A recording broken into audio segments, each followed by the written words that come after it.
Tengan buenos días a la tutoría virtual número 4 de evaluación de los aprendizajes en educación matemática.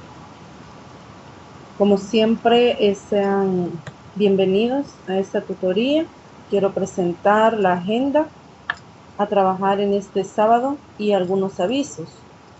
El saludo que en estos momentos pues lo estoy haciendo, sean bienvenidos.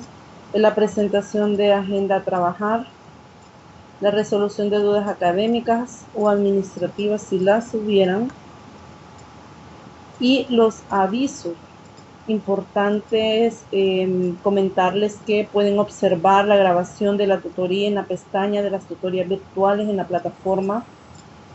El 23 de junio es la entrega de la tarea 3, así como también el 28 de junio es la entrega de la autoevaluación 3 y el 8 de julio es el examen virtual de 9 a 11, de 9 de la mañana a 11 de la mañana. Para realizar la prueba, aquellos que tienen dificultad para accesar a la plataforma pueden asistir a las sedes más cercanas para realizar dicha prueba. Comentarles que ya son prácticamente las actividades y las evaluaciones finales del ciclo en curso, así que por favor estar pendientes de estas fechas. Quiero de igual manera comentarles que hay la dinámica de esta tutoría es siempre la misma, el desarrollo de 4 temas, de las cuales se generan 4 preguntas que van a tener que responder y subir a la plataforma en el campo que se habilita para la entrega de la misma. Comentarles que el primer tema que vamos a desarrollar en esta mañana son las generalidades de la validación y aplicación de los instrumentos, como continuación de la temática que venimos trabajando desde la tutoría anterior. Y al hablar de validación de los instrumentos, hay que recordar que toda prueba, luego de ser confeccionada, diseñada y antes de su correspondiente aplicación, debe pasar por una fase de estudio o validación con el fin de corregir o mejorar aspectos de su estructura administrativa y técnica. Eso es algo que ya lo habíamos mencionado en la tutoría anterior, y lo que estoy haciendo en estos momentos y en esta parte es reforzar, recordar, realimentar lo que se desarrolló en la tutoría 3. Y continuando, esta validación generalmente es realizada por especialistas con un costo económico considerable, sobre todo si son pruebas estandarizadas. La validación es un requisito fundamental para garantizar aspectos de la validez y confiabilidad de las pruebas, es decir, que al elaborar una prueba es necesario, es indispensable que pase por esta fase, la fase de validación, porque en esta fase se pueden detectar los errores y se tiene la oportunidad de poder mejorar y de corregir, como dice en el primer párrafo, estructuras administrativas y técnicas. En cuanto a la validación del instrumento, el especialista Esquivel Alfaro, en uno de sus escritos, refleja que una vez producidos los ítems, se someten a una revisión. La complejidad y sistematización de la revisión varía desde una relativamente informal para detectar defectos gruesos con estructura, hasta revisiones hechas con hojas de calificación preparadas con ese propósito. Es decir, que la validación es un proceso formal, es un proceso que se debe de realizar minuciosamente, meticulosamente, porque el objetivo o el fin del proceso mismo es mejorar la calidad de las pruebas. Y recordemos que al hablar de calidad hablamos de 2 criterios, que es la validez y la confiabilidad. Con ese objetivo es que se realiza el proceso de validación para que llegue a reunir esas dos condiciones que deben de estar presentes en cada prueba. Una vez validadas las pruebas, ahora viene la otra fase, que es la aplicación de pruebas. Esta fase tiene que cumplir con un protocolo de aplicación que agiliza el proceso y facilita el trabajo de los estudiantes. Este protocolo debe responder al tipo de instrumento, también al nivel de escolaridad y características del grupo, así como también debe tomar en cuenta factores de tipo ambiental y psicológico, así como las condiciones físicas del lugar donde se aplicaría la prueba. En otras palabras, en la aplicación de las pruebas debe de, tanto el instrumento mismo como las condiciones del lugar donde se va a aplicar las pruebas deben de reunir ciertas condiciones o de cumplir ciertas condiciones para la aplicación de las mismas. Hernández Poveda, en su obra Evaluación del aprendizaje significativo al examen escrito, señala que alrededor de los exámenes escritos deben crearse un clima de respeto al alumno y a la alumna, hacia sus ideas y de tolerancia hacia sus áreas débiles naturales.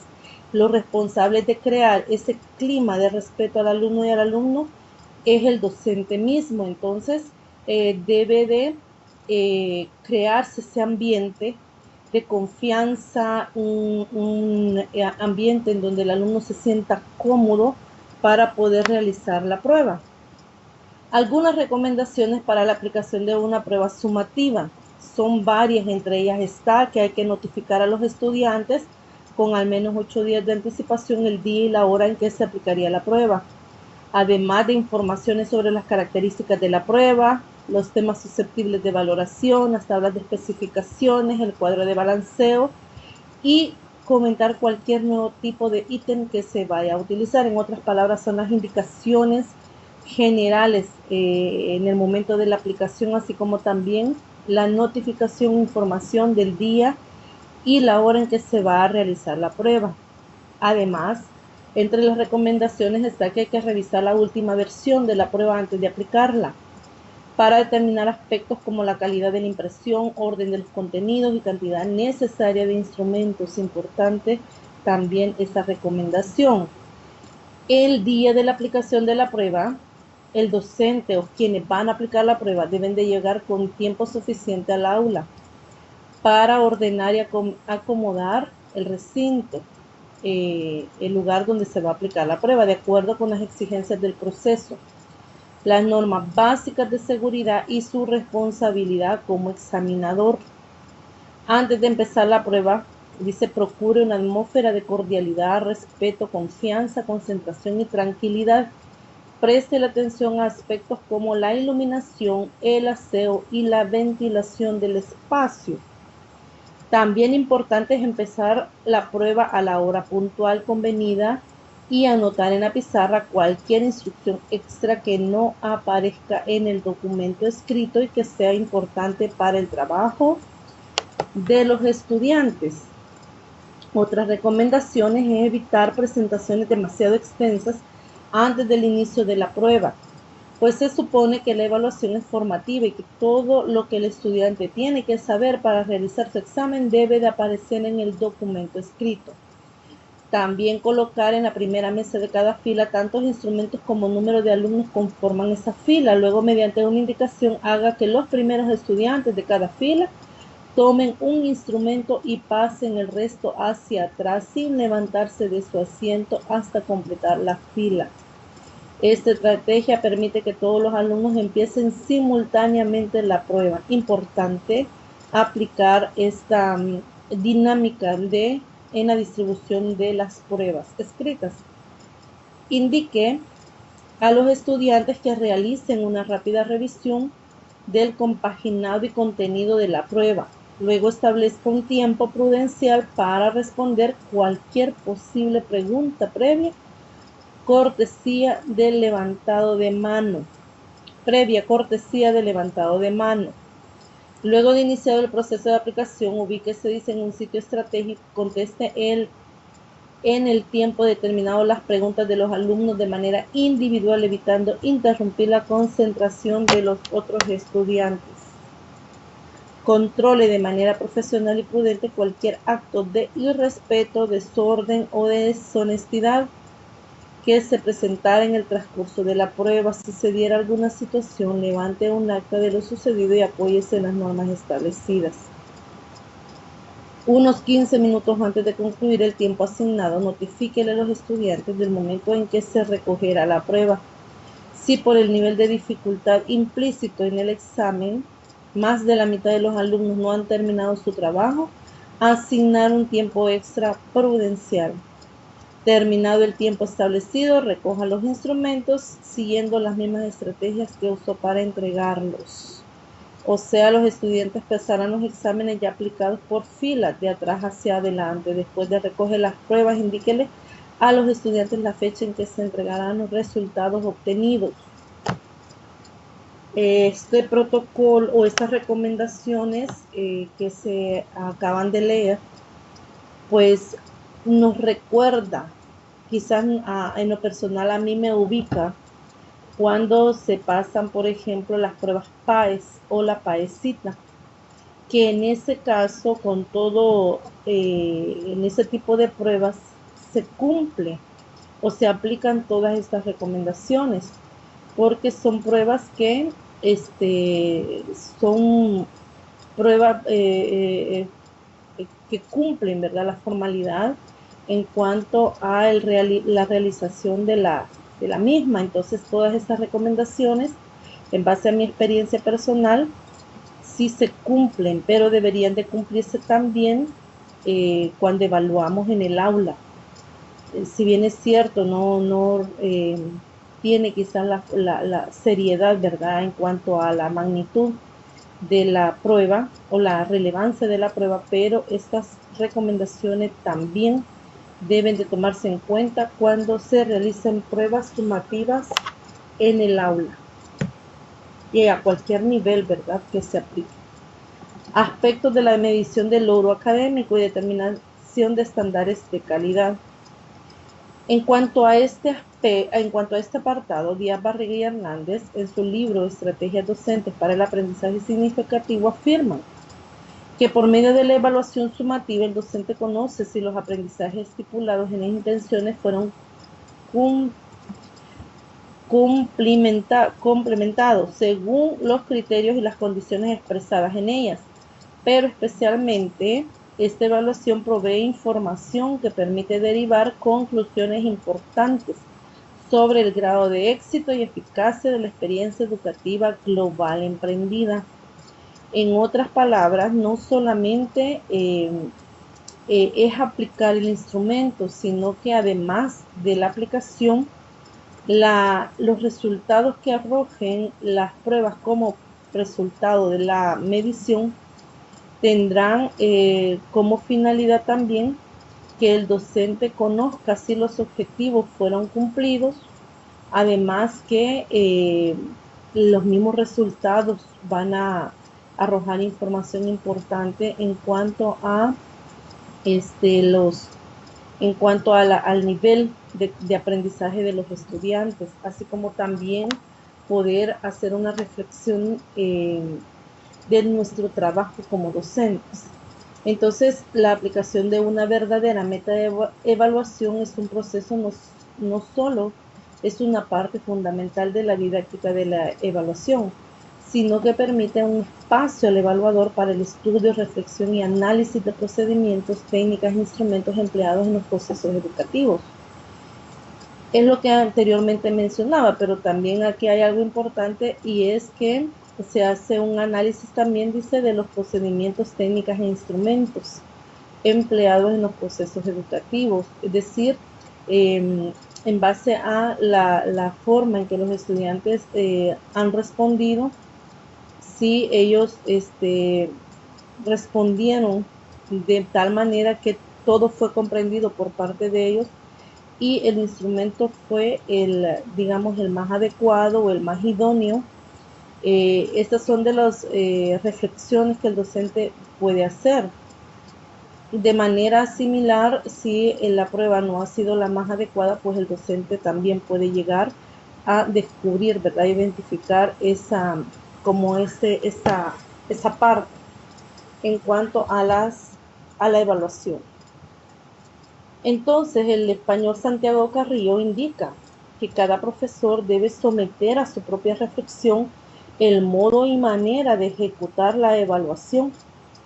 En esta metaevaluación puede encontrar un mejor conocimiento de su práctica docente y una explicación al rendimiento de sus alumnos, individualmente o colectivamente como miembro de un equipo docente. Tiene en esta fase la oportunidad de asumir la responsabilidad de reconducir o de mejorar el desarrollo y los resultados de un proceso en el que es un agente fundamental, es lo que mencionaba anteriormente. No solamente es la aplicación de las pruebas, sino que también los resultados que se obtienen a partir de la aplicación de dichas pruebas.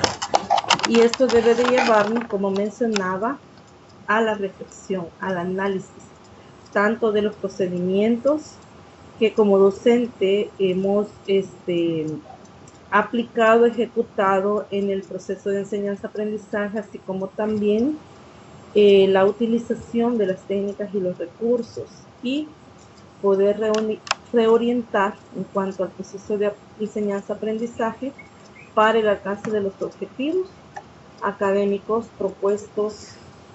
Y también mencionar que es urgente, por tanto, analizar, sistematizar e interpretar a nivel nacional, institucional y particular los resultados obtenidos al concluir un proceso educativo y de incursionar en la temática de la medición del logro académico y en la definición de estándares de calidad.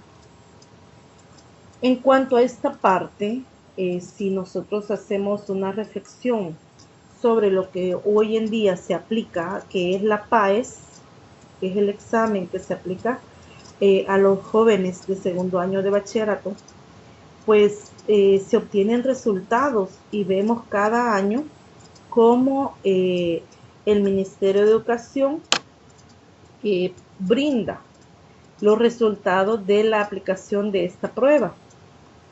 Si bien es cierto, los medios de comunicación, si nosotros recordamos que para esos días en que los resultados se han dado a conocer, los medios de comunicación empiezan a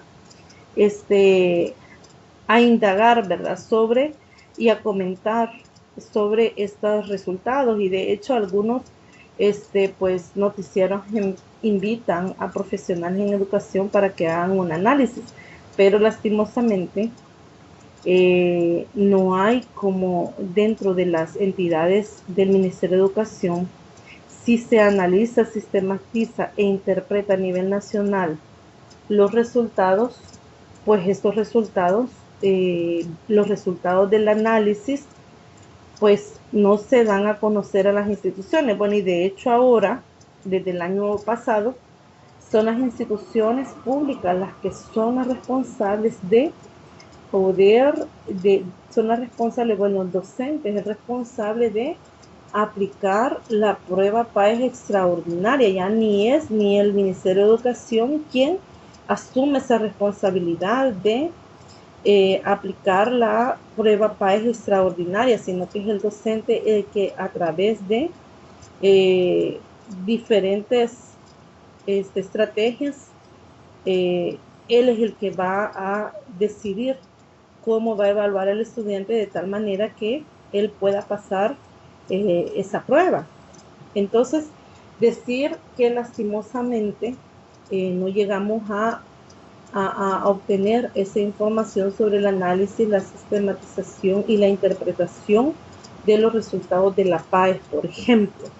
Pero todas estas fases también, estos procesos deben de llevarse a cabo, y es el docente, ¿verdad?, responsable de la disciplina, en el caso de matemática, que debe de aplicar estos procesos de análisis, sistematización e interpretación. Continuando, los estándares de calidad son referentes que los países establecen para sus sistemas educativos, con el fin de que respondan a los intereses y necesidades de sus ciudadanos, y las expectativas políticas y económicas del Estado. Según algunos especialistas, como Lewis Kravitz, existen diferentes tipos de estándares que se resumen en el siguiente cuadro. Están los estándares de contenido, de desempeño, de ejecución y de oportunidades. En cuanto a los estándares de contenido, están referidos a los contenidos que los profesores deben enseñar y los estudiantes deben de aprender. En cuanto a los estándares de desempeño, son descripciones de las destrezas que se esperan que los alumnos dominen después de su aprendizaje. De ejecución, que están referidos a los logros y niveles que se deben alcanzar con base en los niveles anteriores.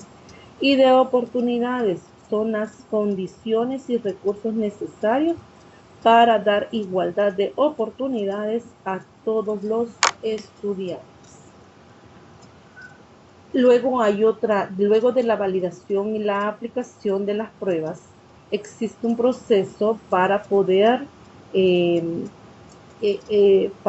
obtener resultados de la aplicación de las pruebas, y no en cuanto a las notas obtenidas, a las calificaciones, y es el análisis estadístico de las pruebas. Y es que con el espíritu de la comprobación del logro académico y dentro del concepto de la nueva cultura evaluativa, es fundamental para el educador, al margen de las técnicas o instrumentos utilizados, es decir, independientemente de las técnicas e instrumentos que se han utilizado para evaluar, determinar los alcances de su trabajo en el aula durante el proceso educativo. En el tratamiento de los resultados de una prueba sumativa se pueden utilizar dos tipos: las de tendencia central y las de dispersión, ambas con elementos que pueden ser de mucha utilidad al educador interesado en valorar sus logros o fracasos académicos. Importante que el párrafo menciona los logros y fracasos y se refiere, ¿verdad?, a los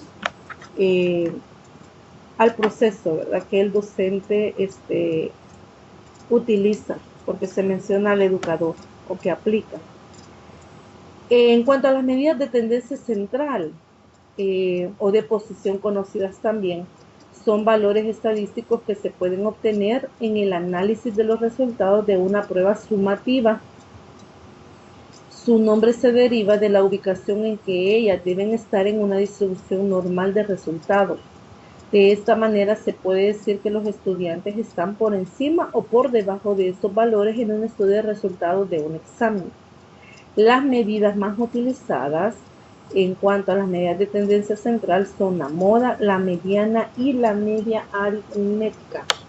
Importante mencionarles entonces que las medidas de tendencia central se pueden obtener solo si las pruebas son de tipo sumativa, es decir, arrojan datos cuantitativos.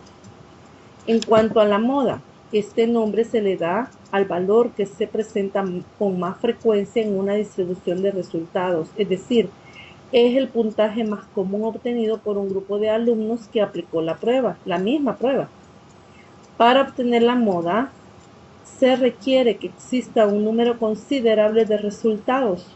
A veces puede presentarse de manera doble o triple, y en algunas ocasiones este valor no se manifiesta plenamente.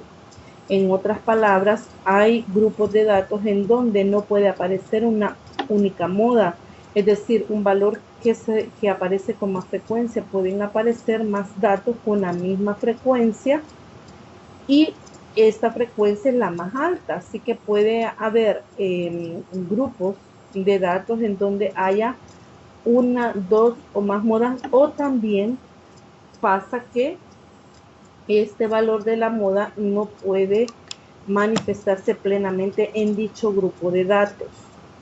Así que para obtener la moda basta primeramente ordenar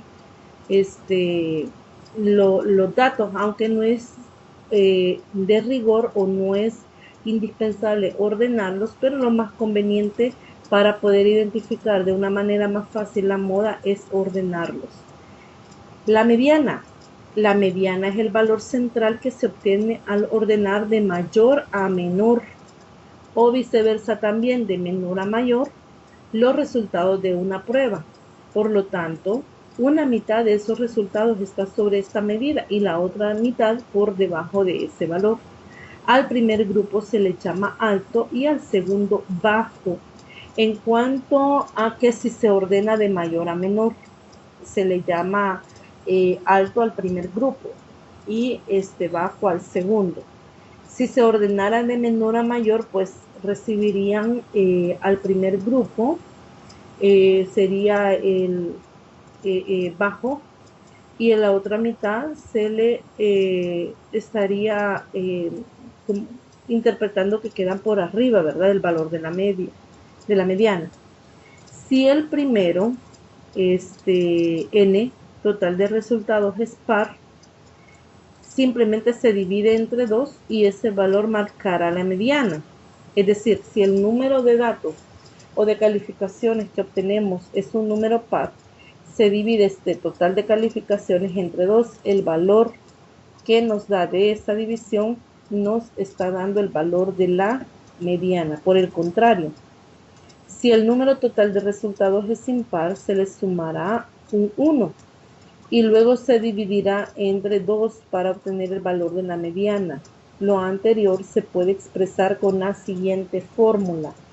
La mediana es la semisuma del total de datos más 1. Entonces, con este proceso sencillo se obtiene la posición del valor de la mediana. De igual manera, si se divide en entre 2, nos está dando esa división la posición del valor de la mediana. Luego hay que ir a observar este grupo de calificaciones para determinar quién ocupa esa posición y ese es el valor de la mediana. La media aritmética es otra medida de tendencia central y es de las más utilizadas y se define como el promedio de la suma de todos los puntajes, en este caso se representa como XI obtenido en una prueba sumativa, y el procedimiento para calcular este valor es simple, se suman todos los puntajes o calificaciones y se divide esta suma entre el total de pruebas realizadas. Lo antes dicho se puede expresar en la siguiente fórmula. La media aritmética es la suma de todas las calificaciones entre el número de pruebas realizadas. Entre las medidas de dispersión. Las medidas de dispersión son llamadas también como medidas de variabilidad. Son las que permiten determinar en un análisis de los resultados de una prueba sumativa el margen de variación de que estos resultados tienen con respecto a las medidas de tendencia central. En otras palabras, ellos nos indican cuánto nos alejamos de las medidas de posición citadas anteriormente. Las más importantes de esas son la amplitud o rango, la desviación estándar y la varianza. Existen otras medidas de dispersión, pero las más utilizadas y las que pueden tener una aplicación significativa en el contexto del análisis de calificaciones son estas tres. Y entonces tenemos que la amplitud o rango era muy simple. Basta con calcular la diferencia entre el puntaje más alto y más bajo de una prueba sumativa. Esta medida, que también se le conoce con el nombre de recorrido, sirve para determinar la variabilidad o diferencia entre la nota más alta y más baja. En otras palabras, el cálculo de la amplitud o rango es simplemente restar la calificación más alta y la calificación más baja. Comentarles que aunque esta es una medida de variabilidad, no es muy utilizada porque es muy sensible esta medida al hecho que si hay valores, se le agrega a este conjunto de datos una calificación que sale del comportamiento de las demás, atípica, esta viene a afectar significativamente a esa diferencia, ya que solamente se están tomando dos datos, la calificación más alta y la calificación más baja. Así que por esa razón es una de las medidas de variabilidad que poco se utiliza. Tenemos la desviación estándar y la varianza. La desviación estándar es otra medida de variabilidad que se utiliza para calcular de una mejor forma la dispersión de los distintos puntajes de una prueba sumativa. La operación consiste en determinar la diferencia existente entre cada puntaje de una prueba y la media aritmética. Acá aparece como uno de los datos necesarios para poder determinar la desviación estándar el valor de la media aritmética. En otras palabras, el cálculo de la desviación estándar implica determinar la diferencia que existe entre cada calificación y la media aritmética. Luego se obtiene la suma entre todas estas diferencias y se divide entre el total de pruebas realizadas. De esta forma, cuantos más dispersos se encuentren los puntajes, mayor será la desviación estándar. Es decir, entre más se aleje cada calificación respecto a la media aritmética, esperaríamos un valor de la desviación más alta. Esta operación da como resultado la varianza, que se representa con la siguiente fórmula. La varianza se obtiene, como decía, sumando las diferencias que existen entre cada calificación y la media aritmética, y esas diferencias se elevan al cuadrado. Cada una de esas diferencias se eleva al cuadrado. Luego se suman y se dividen entre el total de pruebas realizadas. Finalmente, a la varianza, se le saca la raíz cuadrada y de esta manera se obtiene la desviación estándar, que es representada con la fórmula que a continuación se detalla. En otras palabras, al obtener el valor de la varianza, se saca raíz cuadrada a este valor obtenido y de esa manera obtenemos la desviación estándar de dicha calificación.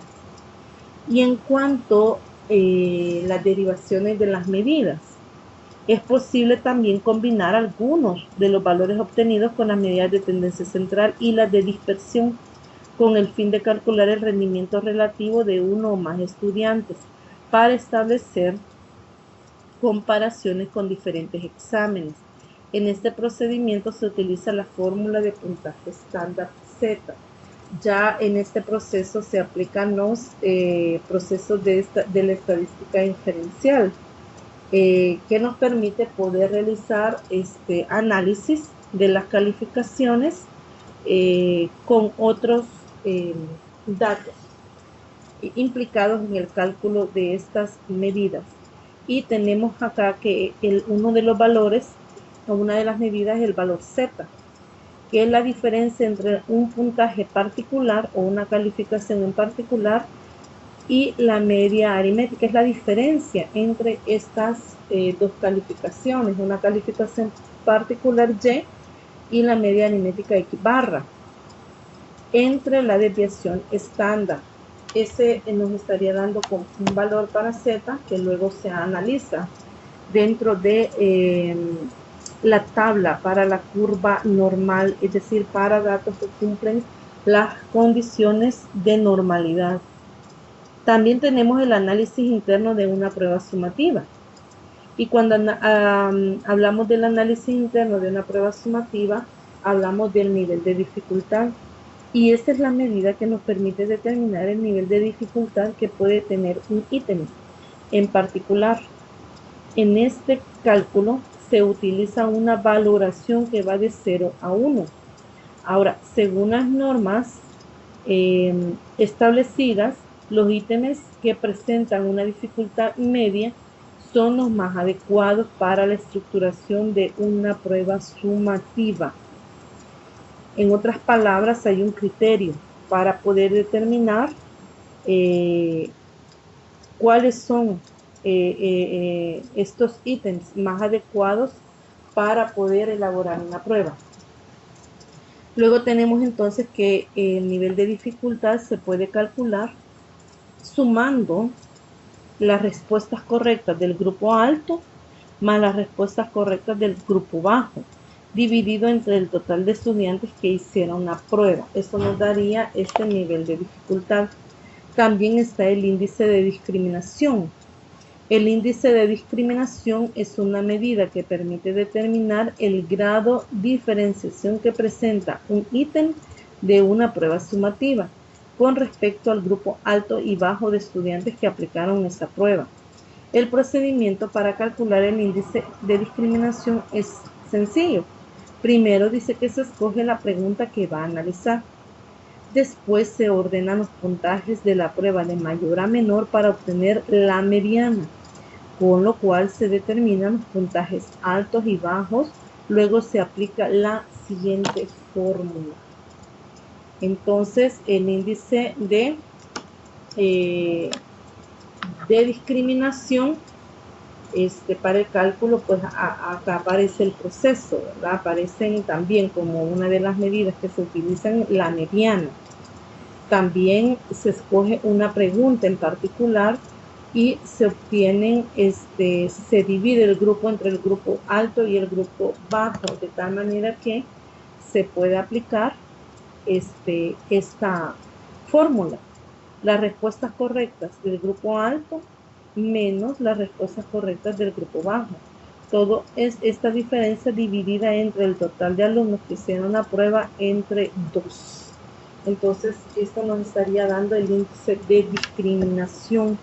En el proceso para obtener el índice de discriminación, se utiliza también la valoración de 0 a 1, que se usó en el nivel de dificultad, solo que para esta medida el 1 indica que hubo una alta discriminación y el 0 que la discriminación es nula.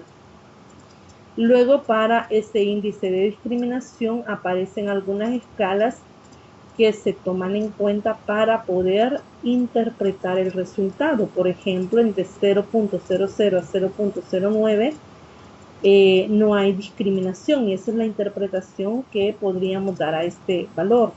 Entre 0.10 a 0.30 hay una baja discriminación.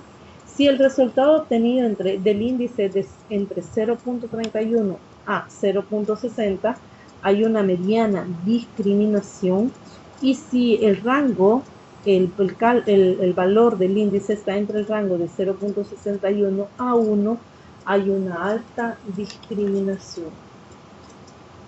Entonces, también es necesario comentarles que es necesario que se cree un banco de ítems, pero al igual que la elaboración o el diseño de estos ítems, también este banco de ítems ha de cumplir con ciertas condiciones o reunir ciertas características. Y un banco de ítems es la recopilación ordenada y sistemática de preguntas utilizadas en pruebas sumativas y que han sido analizadas en procesos estadísticos posteriores por el evaluador interesado. En otras palabras, este banco de ítems está formado por ítems que han sido diseñados anteriormente, y no solamente diseñados, sino que aplicados y analizados por quien aplica la prueba.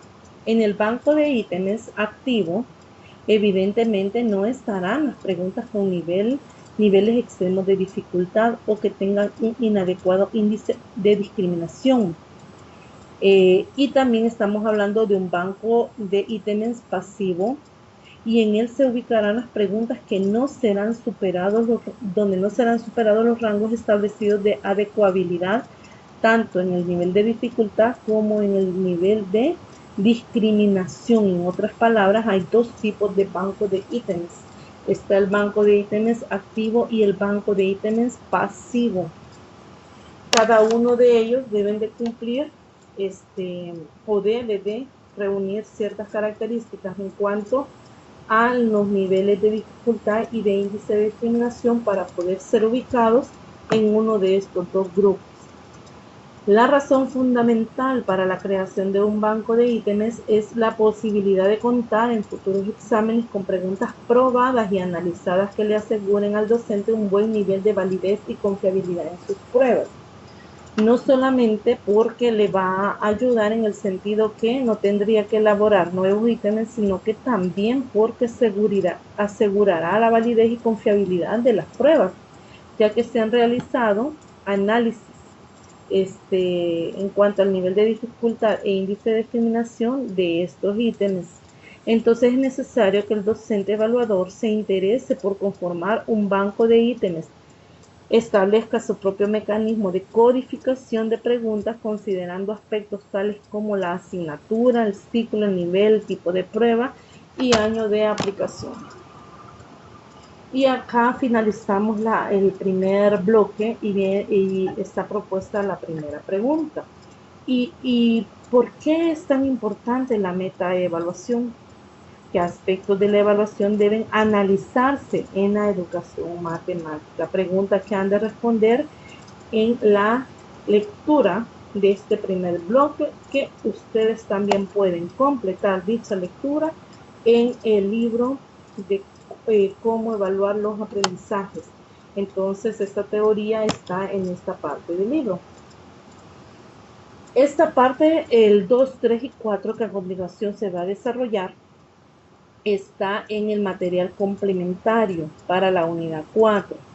Y el segundo numeral que vamos a analizar es el análisis interno y externo de las pruebas. Y es que las pruebas tratan de centrar la educación en el estudiante, en su aprendizaje y el significado funcional de dicho proceso. Los tipos de competencias seleccionados, permiten establecer variables de proceso para el estudio. Esas competencias son pensar y razonar. Número 2, argumentar. Número 3, comunicar. Modelar, plantear y resolver problemas, representar, utilizar el lenguaje simbólico, formal y técnico y las operaciones. Cada una de ellas está definida en el material complementario. En este caso no lo voy a abordar porque, como siempre, el contenido de la temática es muy extensa, entonces les quedaría a ustedes como invitarlos para que complementen la lectura de estas competencias en el material complementario para la unidad número 4.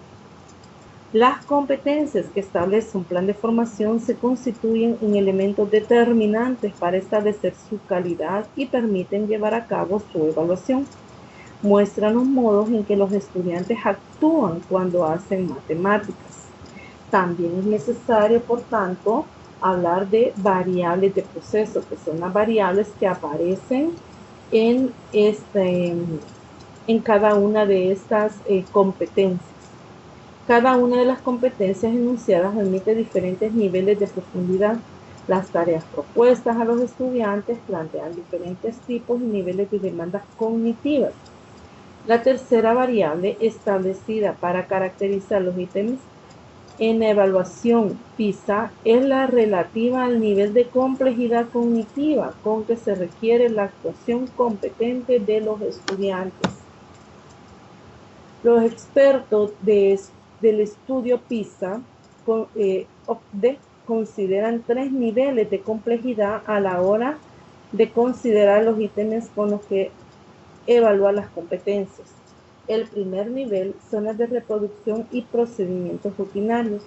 El segundo nivel, conexiones e integración para resolver problemas estándar. El tercer nivel, razonamiento, argumentación, intuición y generalización para resolver problemas originales. En cuanto a la reproducción, en este nivel se engloban aquellos ejercicios que son relativamente familiares y que exigen básicamente la reiteración de los conocimientos practicados, como son las representaciones de hechos y problemas comunes, recuerdo de objetos y propiedades matemáticas, familiares, reconocimiento de equivalencias, utilización de procesos rutinarios, aplicación de algoritmos, manejos de expresiones con símbolos y fórmulas familiares o la realización de operaciones sencillas. En cuanto a las conexiones, en este nivel permite resolver problemas que no son simplemente rutinarios, pero que están situados en contextos familiares o cercanos. plantea mayores exigencias para su interpretación y requieren establecer relaciones entre distintas representaciones de una misma situación o bien enlazar diferentes aspectos con el fin de alcanzar una solución. Este es el segundo nivel de dificultad. Y la tercera, que es la reflexión. Este nivel de complejidad moviliza competencias que requieren cierta comprensión y reflexión por parte del alumno, creatividad para identificar conceptos o enlazar conocimientos de distintas procedencias. Las tareas de este nivel requieren competencias más complejas, implican un mayor número de elementos, exigen generalización, explicación o justificación de los resultados. Existen diferentes tipos de ejercicios según formatos de respuesta. Además de las 3 variables de tareas mencionadas anteriormente en los instrumentos de evaluación de PISA, se ha trabajado con 5 tipos de ejercicios según formato en la respuesta, y estos son los ejercicios de respuesta construida abierta, ejercicios de respuesta construida cerrada, ejercicios de respuesta breve, ejercicios de elección múltiple compleja y ejercicios de elección múltiple.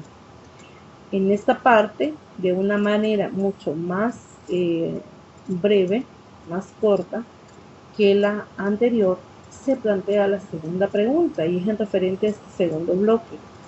¿Cómo puede influir positivamente o negativamente, según su criterio, en los alumnos la incorporación de diferentes tipos de ítems de pensar y razonamiento, argumentar, representación, entre otras, en las pruebas sumativas? De igual manera, para poder responder a esta pregunta, pueden reforzar la lectura y completarla en el material complementario para la unidad 4. Continuamos con el bloque número 3 y es instrumentos para aplicar evaluación cualitativa en el aula. Ya habíamos hablado en la tutoría 3 sobre algunos instrumentos, algunas técnicas. Bueno, desde la tutoría 1 venimos mencionando algunas técnicas e instrumentos que se pueden aplicar en la evaluación cualitativa en el aula. Y el docente debe conocer o tener conocimiento de estas diferentes técnicas e instrumentos para poder aplicarlas. Y algunos instrumentos de evaluación que el docente puede considerar para evaluar a sus alumnos, dependiendo del tipo de evaluación que desea realizar con su grupo de estudiantes, se presentan en el siguiente cuadro. Tenemos la evaluación formativa, que es la evaluación de rendimiento que tanto se hace y cómo lo hace, objetiva el proceso. Entre estos instrumentos utilizados está el portafolio, los puntos de referencia, lista de cotejo, de compartimientos específicos. Están también como instrumentos utilizados las tareas, diario de campo, registros anecdóticos, la autoevaluación. Está también como otro tipo de evaluación la evaluación sumativa. Evaluación centrada en los resultados finales mediante el uso de instrumentos que implican respuestas observables y medibles. Y entre los instrumentos utilizados podemos tener los exámenes escritos con reactivos de preguntas cortas, reactivos de preguntas largas, reactivos de opción múltiple, reactivos de opción múltiple por casos o problemas de respuesta múltiple compleja, los productos, exámenes orales y entrevistas, entre los instrumentos utilizados para la evaluación sumativa. Luego tenemos los tipos de instrumentos que están el portafolio, y el portafolio tiene las características que es una recopilación de los trabajos realizados por el alumno que han sido determinados en el plan de evaluación. Se pueden guardar en una carpeta, folder, sobre, etc. Por ejemplo, trabajos de escritura de la materia de matemática, así como también todas las actividades que se puedan hacer en el aula pueden ser incluidas en el portafolio. Luego, ¿cómo se elabora? Primero, establecer un área de campo formativo, tema sobre el cual se reunirán todos los trabajos. Determinar el número de trabajos representativos y definir las rúbricas para cada uno. Luego está el otro instrumento, que es el producto. ¿Y qué es el producto? Es un trabajo que resulta de un proceso que contiene una preparación, insumos, procesos y resultados. Un producto es, por ejemplo, un ensayo, un álbum, una maqueta, una redacción, una obra de teatro, etc. Definir qué, cómo, cuándo, dónde, para qué y por qué se hará el producto. Esta definición la hace el docente y el alumno. Se define la rúbrica incluyendo lo que se espera que se haga. Está también los puntos de referencia. El docente identifica avances u obstáculos significativos en el trabajo de un alumno y los guarda para su comparación y análisis posterior.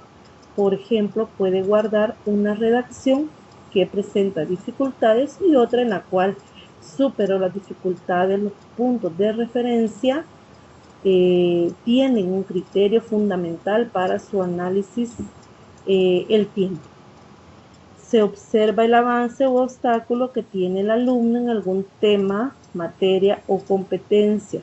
Se identifica un trabajo o actividad que lo demuestre y se espera un tiempo razonable para esperar otro material que demuestre si ha superado o no el problema. Esto es en cuanto a la descripción de cómo utilizar este instrumento, los puntos de referencia.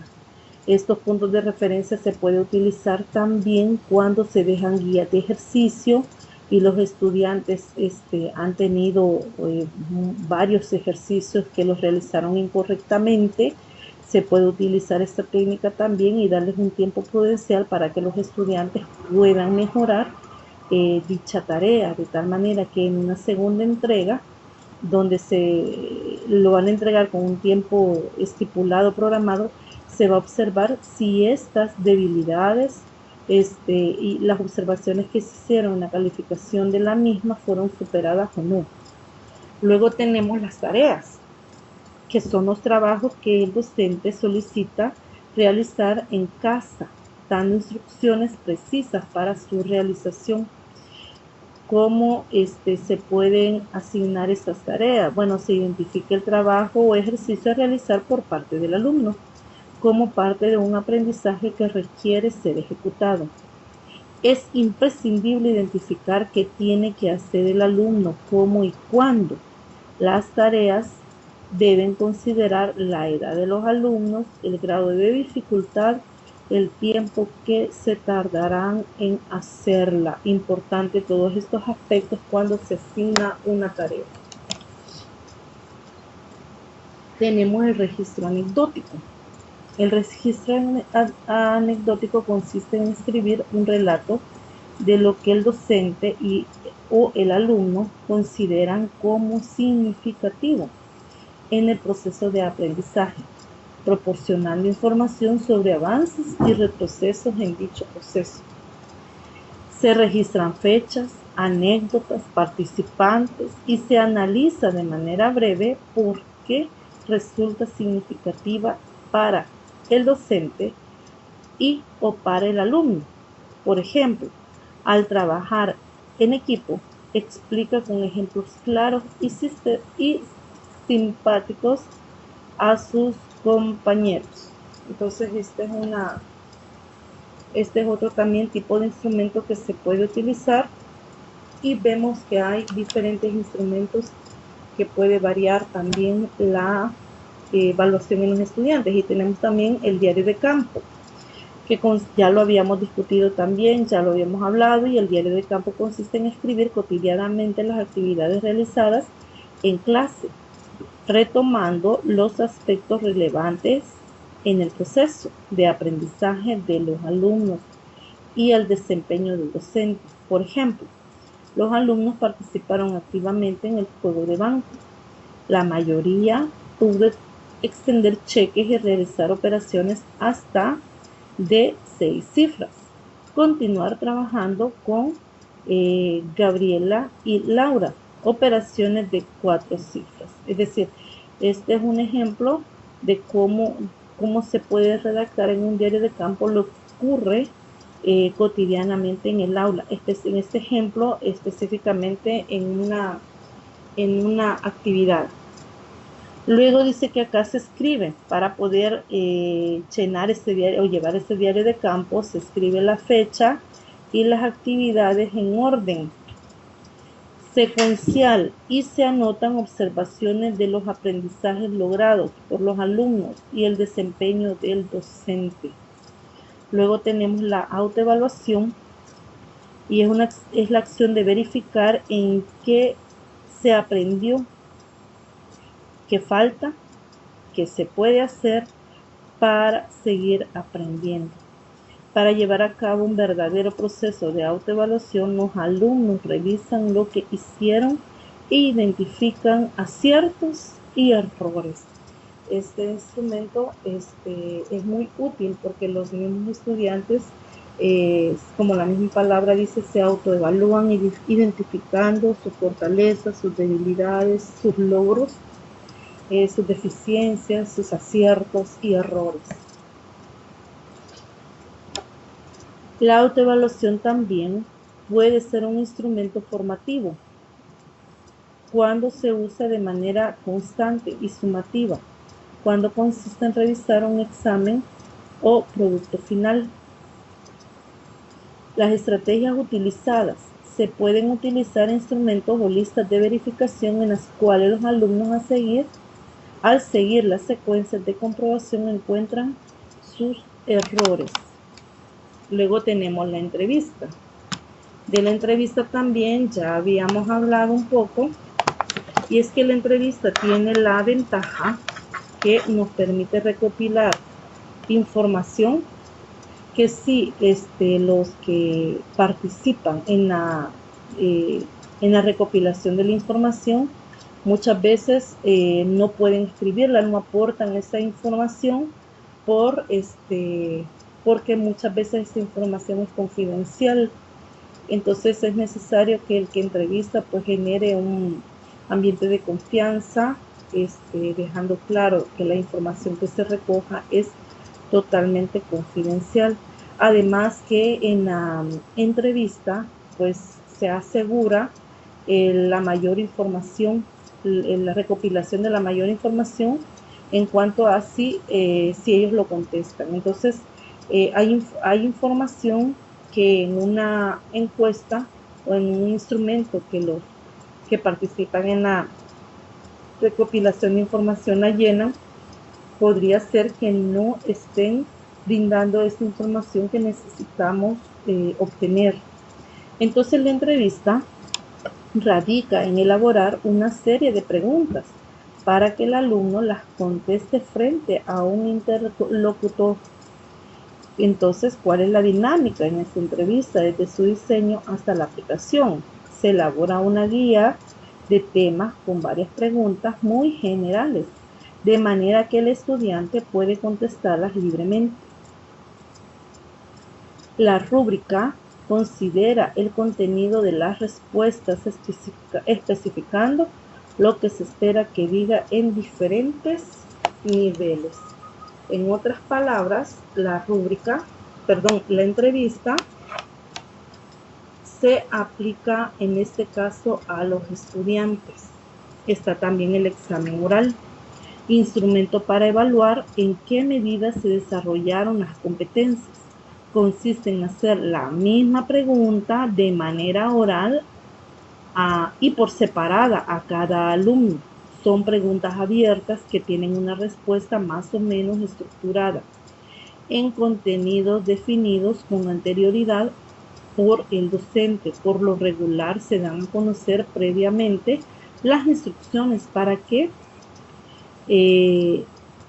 la evaluación sea transparente y accesible a todos los participantes. Bueno, y las preguntas se formulan previamente identificando los contenidos que debe incluir cada respuesta para que se califique objetivamente. Cada pregunta debe establecer el puntaje que se otorgará por su respuesta correcta.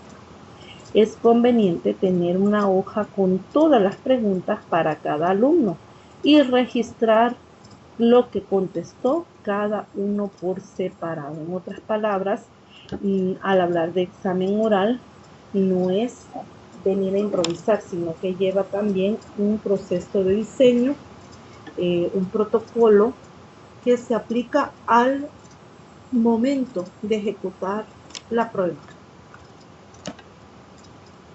Tenemos el examen escrito como otro instrumento. Y el examen escrito es un instrumento para evaluar en qué medida se desarrollaron las competencias. Incluye varios tipos de preguntas cuyas respuestas han sido determinadas con anterioridad por el docente en una rúbrica. Se aplica a todos los alumnos juntos o por separado. Las instrucciones se expresan claramente. Para elaborar un examen se define el tema, niveles de desempeño o dominio y contextos específicos para cada pregunta, valor asignado a cada respuesta y rúbrica en la que se establece la respuesta correcta en cada párrafo. Bien, entonces vemos que los diferentes instrumentos tienen su fase de diseño, su fase de aplicación, las instrucciones de cómo debe aplicarse, pero también observamos que los tipos de instrumentos también tienen un instrumento para calificar la prueba. Entonces vemos que en todos habla de una rúbrica para poder calificar las respuestas. Veamos entonces, finalizamos aquí la parte 3 y acá está propuesta la tercera pregunta, y es que considera importante que el docente aplique ambos tipos de evaluaciones, evaluación cuantitativa y evaluación cualitativa en la educación matemática. Sí o no, justifique usted por qué. Y llegamos al cuarto bloque, que son las escalas de clasificación numérica, gráfica, descriptiva y de apreciaciones. Iniciamos este cuarto bloque hablando acerca de las escalas y los niveles de medición, pero la pregunta es, ¿qué se mide?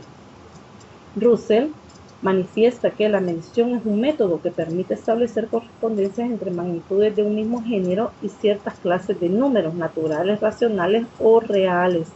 Así como también Campbell define que medir es asignar numerales a las propiedades de los sistemas materiales según las leyes que presiden esos atributos. Entonces, lo que destaca de cualquiera de estas definiciones es que si bien la medición se realiza sobre los elementos u objetos, unidades de estudio, son las variables las que posibilitan la división en clases. Esto nos abre a la necesidad de conocer la naturaleza de las variables para conocer cómo medir sus propiedades. Entonces, vamos a definir 4 tipos de escala. O se habla de 4 tipos de escala, que son las nominal, ordinal, intervalo y de razón. Luego tenemos como parte de estas técnicas para la evaluación, volvemos a retomar acá la entrevista. La entrevista puede definirse como una conversación intencional dada su similitud con el cuestionario. También se conceptúa como un cuestionario más o menos estructurado o abierto, planteado y respondido de forma oral en situación de comunicación personal y personal directa. Ya mencionaba hace unos momentos la ventaja de poder entrevistar en cuanto a pasar una encuesta. La observación es otra de las técnicas que se utilizan en cuanto a la evaluación cualitativa. Y la importancia atribuida a la observación se debe al gran abanico de posibilidades que ésta tiene dentro del ámbito educativo, ya que puede ser utilizada como método de investigación de las distintas realidades que se dan en el mismo. La observación constituye un método de trabajo no solo en investigación educativa, sino también y fundamentalmente en el quehacer diario de los educadores que desarrollan su actividad en contacto y relación directa con los educandos. La observación, considerada como técnica para recoger datos, consiste en el examen atento que un sujeto realiza sobre otro u otros sujetos o sobre determinados objetos y hechos para llegar al conocimiento profundo de los mismos mediante la obtención de una serie de datos generalmente inalcanzables por otros medios. Entonces se define a la observación como una técnica y que consiste, ¿verdad?, para recoger datos, que consiste en el examen atento, es decir, la observación atenta de todos los elementos que participan en la evaluación, pero de manera individual. El proceso de observación se traduce en las exigencias de que antes de comenzar a observar debe existir una planificación adecuada que limite claramente el tipo de datos que se obtendrán mediante ella, que defina los objetivos que es posible cubrir, que precise el modo de sistematizar los datos para garantizar su rigor, que prevea la elaboración o selección de los instrumentos adecuados para recoger los datos previos. En este párrafo podemos observar algunos elementos o los elementos que se han de tomar en cuenta para poder aplicar la observación y que esté, ¿verdad?, que reúna las condiciones para llevar a cabo este proceso. En general, la observación representa un método de indagación que tiene por finalidad el conocimiento descriptivo y comprensivo de un entorno o un acontecimiento o una situación. También tenemos el registro de desempeño, que consiste en una ficha donde aparece el nombre del alumno o alumna, el desempeño del estudiante, la fecha y la firma del profesor que la ha efectuado. Los datos que suelen reflejarse en él son únicamente los que se desvían del desempeño del alumno, ya sea en sentido positivo o en sentido negativo. En otras palabras, el registro de desempeño enfoca a uno de los tipos de desempeño, ya sea positivo y negativo o negativo, y en base a eso pues se van haciendo registros en cuanto a ese tipo de desempeño. Se debe anotar la fecha y la firma del profesor que ha registrado este desempeño. El registro anecdótico consiste en una ficha donde aparece el nombre del alumno o alumna, la observación realizada, la fecha de la observación y la firma del profesor que lo efectuaba. Esta descripción de este registro anecdótico cumple con características semejantes al registro de desempeño. Los datos que suelen reflejarse en él son únicamente los que se desvían de la conducta habitual del alumno, ya sea en sentido positivo o negativo. De igual manera, al registro de desempeño, solamente que en el registro de desempeño el objetivo o el foco de atención es el desempeño del alumno. Y acá el foco de atención es la conducta habitual del alumno, como igual que en el registro de desempeño puede ser de forma o en sentido positivo o negativo. Este registro anecdótico puede elaborarse de manera mensual o trimestral, también como un anecdotario resumen, donde se recojan las observaciones llevadas a cabo a lo largo del periodo. Es un buen modo de visualizar el conjunto de la información obtenida mediante lo anotado por uno o varios profesores. Acá es bastante importante destacar que este registro anecdótico no es exclusivamente a un profesor el que le corresponde poder llenar este registro, sino que también otros profesores que interactúan con el alumno observado. El portafolio también es un instrumento de evaluación auténtica que permite al alumno monitorear su progreso y a su vez provee al profesor de información, de retroalimentación e informa acerca de la calidad del proceso de enseñanza-aprendizaje. Los portafolios se evalúan cualitativamente por medio de rúbricas preestablecidas y conocidas por el alumno con anterioridad. Existen diferentes tipos de portafolios.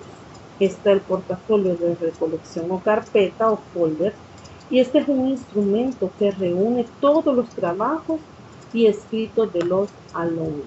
Está el portafolio de presentación, que es un instrumento que contiene solo los mejores trabajos de los alumnos, que al final del proceso de enseñanza-aprendizaje puede utilizarse para presentarlo conjuntamente con su currículum vitae. En el momento de solicitar trabajo, deriva del concepto portafolio utilizado por fotógrafos, modelos y o arquitectos. También está el portafolio de asignatura, instrumento cuyo propósito es evaluar el progreso del estudiante en su expresión oral y escrita para diagnosticar sus debilidades y fortalezas. Y está también el portafolio estudiantil, colección selectiva y sistemática donde los alumnos recopilan, organizan, interpretan y evalúan información generada por el proceso de enseñanza-aprendizaje con relación a ciertos objetivos, criterios y estándares. Entonces, en el proceso de construcción del portafolio estudiantil, permite al estudiante generar aprendizajes propios e individuales, teniendo por tanto importantes proyecciones futuras, permitiendo ejercitar los procesos metacognitivos para una mayor comprensión del mundo, de sí mismo y por lo tanto de su desempeño como estudiante y docente, respecto al cambio permanente y transitorio de algunas experiencias. Esto es en cuanto al portafolio. Ahora los mapas conceptuales, que también es otra de las técnicas utilizadas para poder adquirir el conocimiento. Y entonces los mapas conceptuales como técnica se le han atribuido varias cualidades. Entre ellas, permite estructurar de mejor manera ciertos contenidos para favorecer su comprensión. En educación en particular, los mapas conceptuales constituyen una herramienta muy útil porque ayudan a pensar de manera estructurada.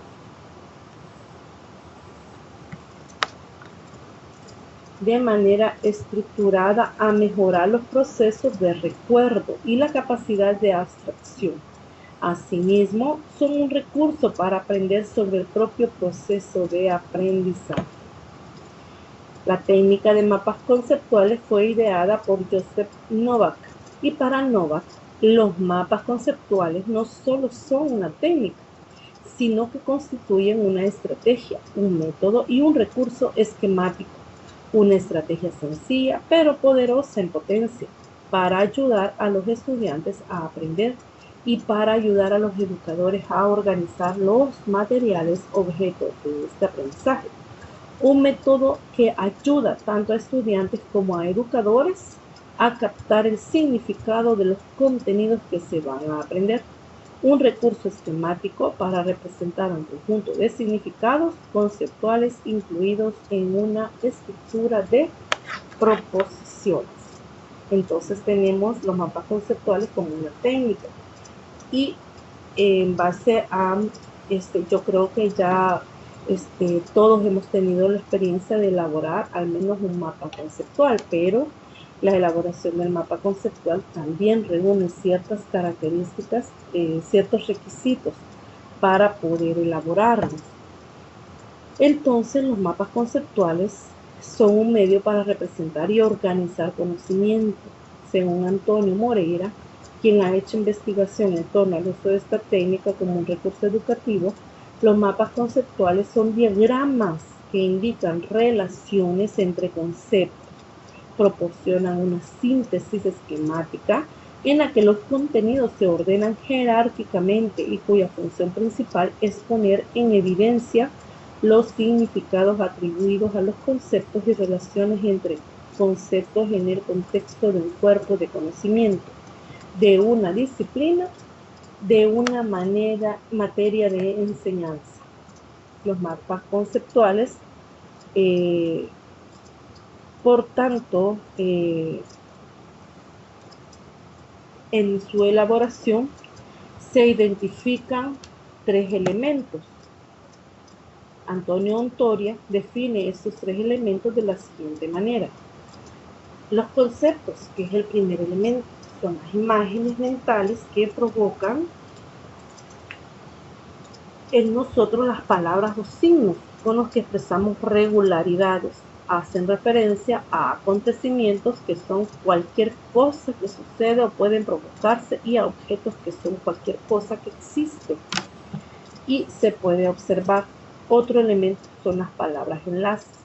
Son las que sirven para unir los conceptos y señalar el tipo de relación existente entre ambos. A diferencia de los conceptos, las palabras enlace no provocan imágenes mentales.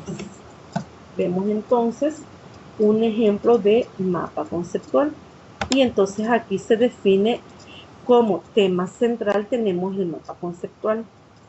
Observe que en la elaboración del mapa conceptual se ocupan esta figura en donde podemos insertar los conceptos. Para comentarles que para la elaboración de mapas conceptuales existen algunos programas. Está el MAPS, uno de los programas para elaborar los mapas conceptuales. Como decía, existen varios. Se me ha ido el nombre completo, pero hay uno que es ayuda y es de mayor utilidad para la elaboración de estos mapas conceptuales. Bueno, y comentarles entonces que el mapa conceptual, que es el tema central en este ejemplo, presenta, aquí vemos una palabra de enlace, presenta resumen esquemático de un contenido. Observe que la definición es una frase corta, que luego se desprende otro aspecto de esta definición que se compone de, aparece acá, los 3 elementos, conceptos, palabras de enlace y proposiciones. Luego, si nos vamos a la palabra conceptos, dice que conceptos en orden jerárquico. Vemos la palabra de enlace en orden. Son, sin más, las palabras de enlace puede ser una palabra o puede ser la unión de palabras de tal manera que formen una frase incompleta y corta, las palabras de enlace. Luego los contenidos, dice, unidos por palabras enlace, que son las que estamos viendo entre un diagrama y el otro. Podríamos decir como en forma de rectángulo, óvalo. O rectángulo, más bien una forma de rectángulo. Tenemos entonces las palabras enlace. Y estas palabras enlace nos sirven para formar proposiciones. Entonces vemos también que hay unas flechas direccionadas también que se utilizan para poder unir estas palabras de enlace. Entonces el mapa conceptual permite organizar el contenido de un tema de una manera resumida.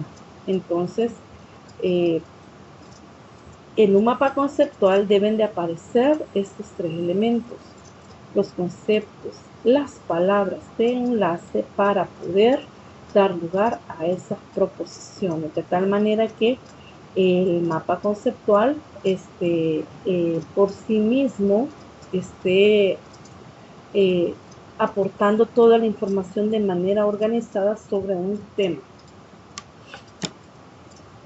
Está la V heurística, que también es otra técnica. La V es una técnica heurística nuevo para todos. En lo personal nunca había escuchado esta técnica tampoco y aquí yo estoy aprendiendo. Y es que sirve o se utiliza como ayuda para resolver un problema o para entender un procedimiento. Se utiliza en este curso como herramienta para la planeación y diseño de proyectos educativos. Es una herramienta heurística útil para conocer sobre cómo el ser humano estructura el conocimiento. El uso del diagrama de la V permite conocer el metaconocimiento, conocimiento sobre cómo se produce el conocimiento. Sirve para adquirir conocimientos sobre el propio conocimiento y sobre cómo éste se construye y se utiliza. Novak y Gowin manifiestan, ¿verdad? O describen el metaconocimiento, conocimiento sobre esta técnica, cómo se puede generar. Se encuentra estructurada o compuesta por la sección conceptual, que es uno de los elementos de la V heurística, las preguntas centrales, los objetivos y el diseño de la solución y los acontecimientos y objetos. El primer elemento de la V heurística es la sección conceptual y dice que para el diseño de un proyecto educativo, en la sección conceptual, lado izquierdo del diagrama que se ilustra, se presentan los modos de ver el mundo y la educación. Luego tenemos el otro elemento que es la pregunta central. Todo proyecto surge de un problema o una necesidad. La pregunta o preguntas centrales sintetizan y expresan el problema o la necesidad que se quiere resolver y se ubican o escriben en la parte interna superior de la V, segundo elemento. Respecto a la pregunta también, o preguntas centrales de la V, estas inician la actividad entre los dos campos de la V y son generadas por las teorías, esto es, la realidad es observada desde unas teorías o concepciones que se tienen de la vida. También están los objetivos y el diseño de la solución. El objetivo de un proyecto es un sistema mirado hacia el tiempo futuro, como una transformación de un sistema, de un estado inicial. En gestión de proyectos, los objetivos se presentan como una realidad posible. En el diagrama de la V se ubican en la parte inferior. El diseño de la solución comprende el enunciado organizado y secuencial de las metas y las tareas necesarias para alcanzarlas. Tenemos entonces acá un ejemplo que aparece en el material acerca de la V heurística. La sección conceptual dice que en esta sección construya un mapa conceptual sobre el modelo pedagógico o concepción de la educación desde la que se diseña la solución y desde la que se respalda la pregunta central. Esto es, en esta sección aparece la indicación, en este caso la elaboración de un mapa conceptual, está la pregunta central. Pregunta central o problema que se quiere resolver aparece en esta sección. Están los objetivos y el diseño de la solución. Aparecen los objetivos generales. Como meta 1 están las diferentes actividades y está la meta 2. También pueden estar determinados o identificados como actividades. Acontecimientos y objetos. Dice que son los recursos, medios necesarios para el desarrollo del proyecto. Balance entre lo que se tiene y lo que no se tiene y contingencia para resolver la no conclusión de un recurso. Entonces vemos en imagen la estructura de la V heurística y prácticamente está comprendido por 4 elementos que están organizados de esta manera. Cada uno corresponde a un elemento de dicha V. Están las técnicas sociométricas, ya para ir finalizando. Las técnicas sociométricas son los procedimientos sociométricos que proporcionan la posibilidad de evaluar las relaciones entre compañeros, permitiendo obtener información tanto del nivel de cada alumno como de los contextos en que se desarrolla. La técnica sociométrica más conocida es el sociograma o test sociométrico. ¿Pero qué es un sociograma? Es un instrumento que explora el grado de cohesión y la forma de estructura espontánea de un grupo. Pretende poner de manifiesto los lazos de influencia y de preferencia que existen en un grupo, es decir, es una técnica para determinar las preferencias de los individuos respecto a diversos estímulos, personas que forman parte de su medio. Una puntuación sociométrica constituye en esencia el número de veces que un individuo ha sido escogido por otros individuos para llevar a cabo ciertos objetivos. El test sociométrico puede aplicarse individual o colectivamente.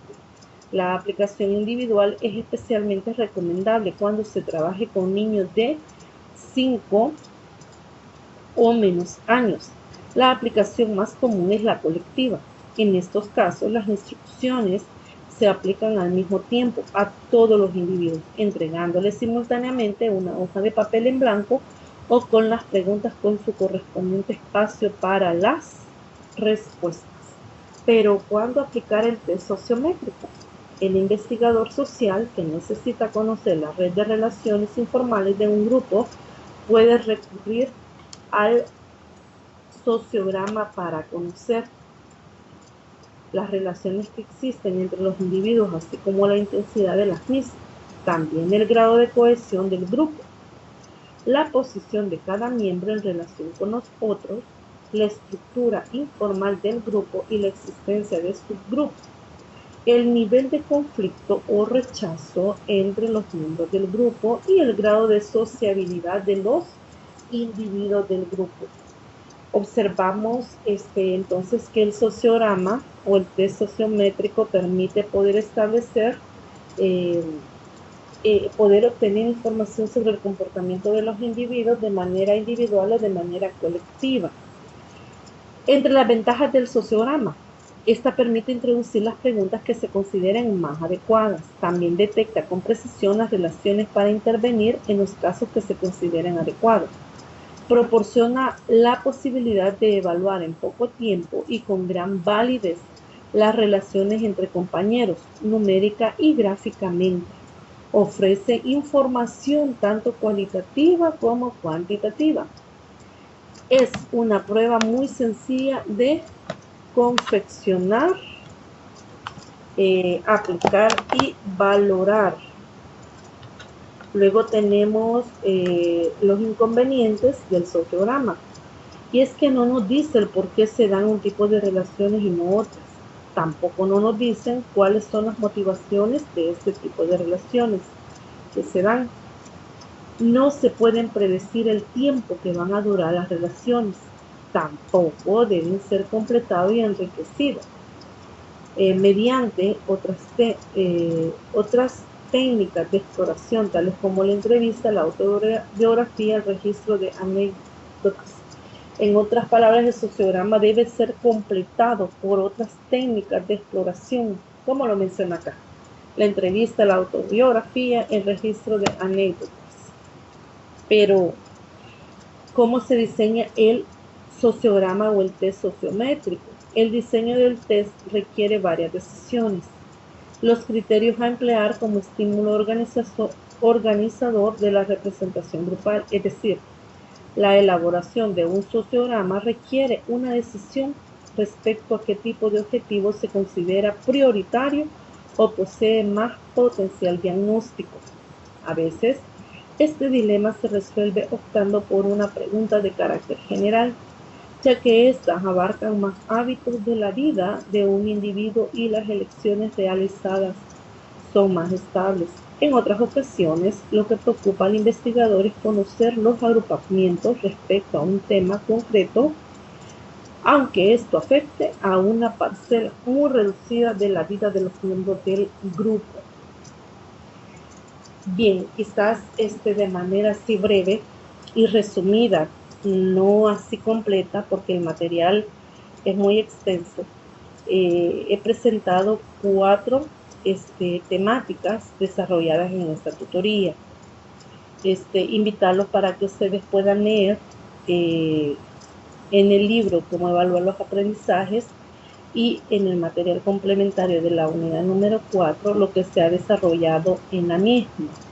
Solo el numeral 1, en la temática 1 lo van a encontrar en el libro. Luego los otros 3 numerales en el material complementario. Termínenlo de leer, o sea, completen la lectura porque acá de manera resumida se ha abordado. Si hay, siempre recordarles que si hay preguntas respecto a la temática desarrollada, pueden hacer las preguntas, así como también estar pendiente de las fechas que ya al inicio yo mencionaba. Hay un enlace que quiero compartir e invitarlos para que ustedes entren a este sitio, y es sobre el reglamento de evaluación de los aprendizajes en El Salvador. En este enlace pueden descargar el reglamento de evaluación de los aprendizajes en nuestro país. Y finalmente aparece la 4ª pregunta, y es: cuando la evaluación adquiere sentido en los procesos de enseñanza de aprendizaje en educación matemática. Vuelvo a repetir, cuando la evaluación adquiere sentido en los procesos de enseñanza de aprendizaje en la educación matemática. Y finalmente,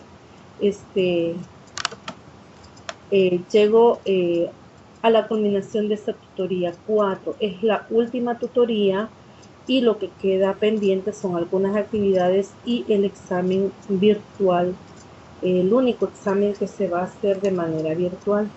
Así que por favor estar pendiente de las fechas, de la hora de la realización del examen.